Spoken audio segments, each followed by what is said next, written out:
kailangan munang pag-aralan ng mabuti kung kinakailangan niyang bigyan ng emergency powers si President-elect Rodrigo Duterte para masolusyonan ang problema sa trapiko ng bansa. Kailangan din umanong linawin ng limitasyon o ang limitasyon ng emergency power. Si Joy Gumatay sa detalye. Neutral ang posisyon ni Senador Vicente Soto III sa pagkakaloob ng emergency power kay incoming President Rodrigo Duterte upang masolusyonan ang mabigat na trapiko sa bansa, partikular na sa Metro Manila. Paglilinaw ng senador, kailangan mo na raw kasing mailatag ang limitasyon ng mga kasalukuyang regulasyon kontra trapiko upang malaman kung talagang ang emergency power na lang ang natitirang solusyon para matuldukan ang problemang ito.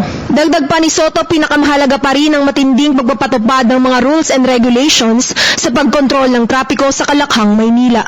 Right now, what I think is that ang kulang talaga sa Metro Manila, political will.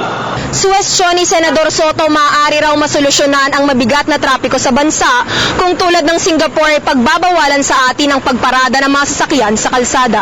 Kung hindi naman raw ito kayang maiwasan, pwede namang mag-set ng schedule kung kailan maaari at hindi maaaring pumarada sa kalye. Especially kung, let's say, kung walang paradahan yung iba, may sasakyan. Sabihin naman nila, bakit naman babawalan silang bumili ng sasakyan? Okay, dapat meron time limit.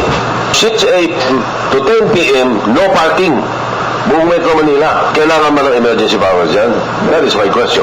Kung si Senador Soto ay tila pag-iisipan pa kung susuportahan o hindi ang pagkakaloob ng emergency power sa susunod na Pangulo, naniniwala naman si Senador JV Ejercito na hindi na ito dapat pag-isipan pa. Ako, I'm willing to grant it, as long as merong safeguards, pero sa tingin ko kinakailangan na talaga siyang mabigyan para para ma-implement, ma-expedite as soon as possible. Para sa Telebisyon ng Bayan, ako si Joy Gumatay.